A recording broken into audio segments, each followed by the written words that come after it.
안녕하세요. 코코아빠 아이겠습니다.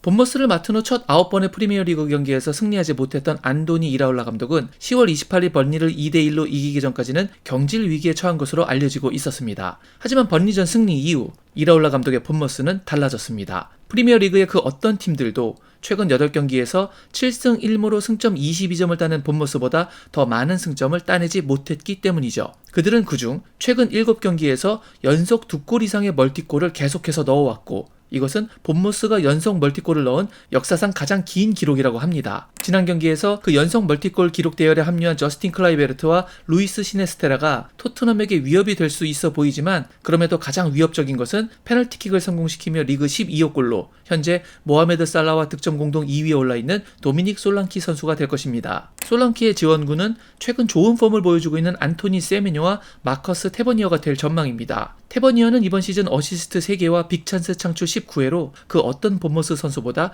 플레이메이킹 능력에서 두각을 나타내고 있습니다. 토트넘이 솔랑키를 포함해 세메뇨, 테버니어 이렇게 3인에 대한 방비가 충분히 이루어져야 할 것으로 보입니다. 이라올라 감독은 선수단 구성에 있어서 추가적인 부상자는 없는 것으로 알려지고 있으며, 하메드 트라오레는 말라리아로 인해 결장 가능성이 있고, 토트넘의 수비 영입 리스트에 올라있는 로이드 켈리 역시 부상으로 복귀가 의심스럽고, 왼쪽 풀백들의 부상 트러블로 인해 이번 경기에서도 공격수인 당고 와타라가 레프트백으로 나설 가능성이 있습니다. 본머스는 이번 경기를 앞두고 토트넘보다 이틀이나 더 휴식을 취해 체력적으로 유리한 상황이 있습니다. 게다가 현지 시간으로 목요일 밤 원정에서 패배한 이후 일요일 낮 경기를 가져야 하는 살인적인 일정의 토트넘에게 본머스의 이틀 더 긴 휴식일은 어쩌면 경기 결과에 더 큰 영향을 줄 수도 있습니다. 토트넘은 여전히 크리스티안 로메로와 미키 반더벤이 모두 출전할 수 없는 가운데 에메르송 로얄과 벤 데이비스를 중심으로 한 풀백 4인방의 수비라인 체제를 고수할 것으로 보입니다. 하지만 이 수비라인은 결과적으로 주앙 페드로의 페널티킥 2방을 제외해도 페르비스 에스투피냥과 잭 힌실 우드에게 멀티골을 실점하는 문제점을 드러냈습니다. 11월 초부터를 기준으로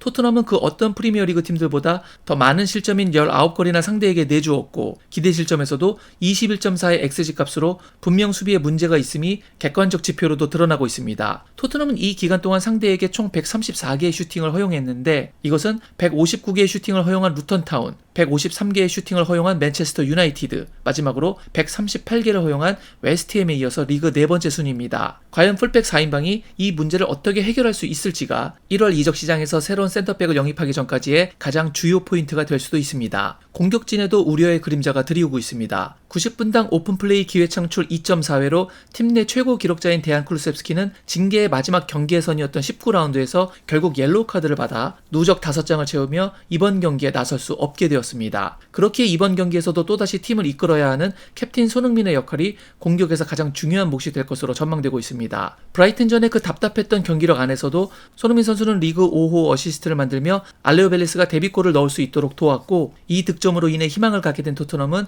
마침내 벤 데이비스까지 추격골을 넣으며 잠시 죽어가던 경기에 호흡을 불어넣어주기도 했으니까요. 10번 역할의 메디슨 대체자였던 쿨루셉스키까지 나오지 못하게 되는 상황에서 일반적인 예상으로는 로셀소가 그 자리에 나설 가능성이 높아 보입니다. 토트넘은 본머스와 이전 13번의 프리미어리그 경기 중 9승 2무 2패로 우위에 있으며, 이번 시즌 전반기의 맞대결에서는 제임스 메디슨과 데안 쿨루셉스키의 득점으로 0대2 원정 승리를 거두었습니다. 하지만 이번 경기에서는 그 두 선수 모두 찾아볼 수 없는 상황이라는 것이 달라진 점이겠죠. 그럼에도 토트넘은 본머스를 상대로 지난 13번의 경기에서 32골을 넣어 경기당 2.5골이라는 엄청난 화력을 뿜어왔는데, 이것은 스퍼스가 최소 10번 이상 상대한 다른 어떤 팀들보다도 높은 득점률에 해당합니다. 하지만 이번 시즌의 본머스는 조금 다를지도 모르겠습니다. 그들이 승점 단 2점만을 놓친 지난 7경기의 상대 중에는 뉴캐슬 유나이티드, 크리스탈 팰리스, 맨체스터 유나이티드와 같은 결코 만만치 않은 상대들이 포함되어 있기 때문입니다. 특히 최근 상승세인 아스톤 빌라와의 경기에서도 2대2 무승부를 일궈낼 정도로 좋은 폼을 갖고 있습니다. 12라운드 이후부터 19라운드까지